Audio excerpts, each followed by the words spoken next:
After 25 years of dirt biking, I've learned that almost all of the failures that I see, like out on the trail, they could have been prevented. As in, you could have known this was gonna happen just by taking a few extra minutes before your ride. So if you don't wanna get stranded out in the middle of nowhere, 20 miles from your truck, so you have to walk back or push your bike back, I just wanna share 5 quick things that you should be checking before you ride so that you don't have a failure. The first one is gas.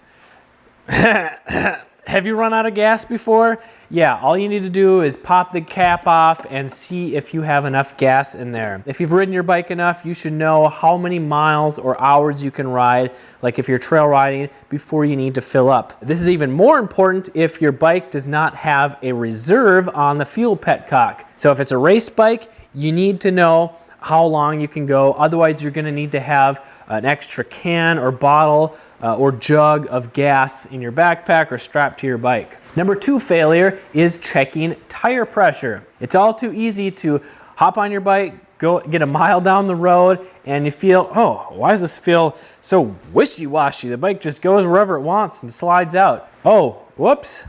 The tire's flat. Well, you could have spent an extra 30 seconds checking the tire pressure. And even though you can ride back to your truck on a flat tire, it's not fun, and you're probably gonna destroy the tire and possibly even the rim, especially if you have to ride a high speed or a lot of miles. What's the ideal pressure? Well, every bike and rider and setup is different, but if you're just running traditional tubes, 12 PSI is a good starting point. Number 3 thing to check, this one is a big one because it could blow up your engine if you aren't checking it, and that is the engine oil. I know it seems super simple, but it's really easy to be lazy and just be like, I'll check it next time. It's fine. It was good last time.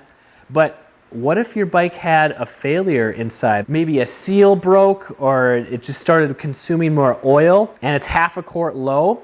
Well, if you go on a 20, 30, 50 mile ride, that low oil is gonna cause your engine to overheat a lot faster and it could potentially seize. So just check your oil. Take an extra minute or 30 seconds. If it's low, add some. If it's black or really dirty, change it. Just make sure you have oil in your bike before you ride. It's not that hard. Some bikes have a dipstick, some have a sight glass. It may sound like it, but I'm not trying to be a jerk here. I just want you to not have a failure. So always check these things. Check your oil before every ride. And if you want to know 5 costly mistakes that kill the reliability of your dirt bike, I got a free guide. You can grab that in the description below. Mistake number 4 is chain tension. If you don't check your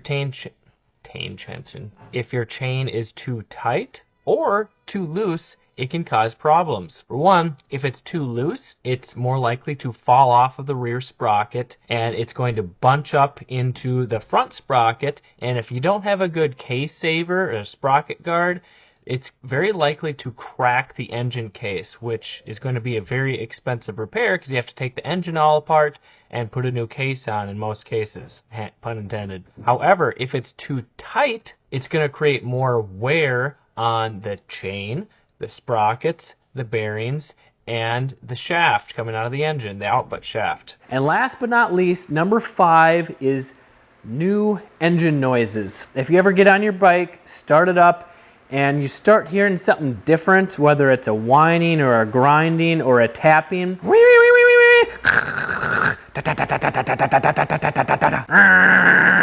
whatever it is, you need to pay attention to that. It could be something small like a timing chain tensioner that's a little bit loose so the chain is slapping a little bit, but anytime you notice a new noise, stop. Pay attention, find out what it is, because knowing what it is will help you understand why it happened and how soon you need to fix it, replace it, or how soon the engine might need a rebuild. And if you want to know how to tell when your engine needs a rebuild, you should check out this video here for 4 strokes or this one here for 2 strokes. I'm Kelly Fagan from MX Hideout. Stay reliable, ride longer, save more money.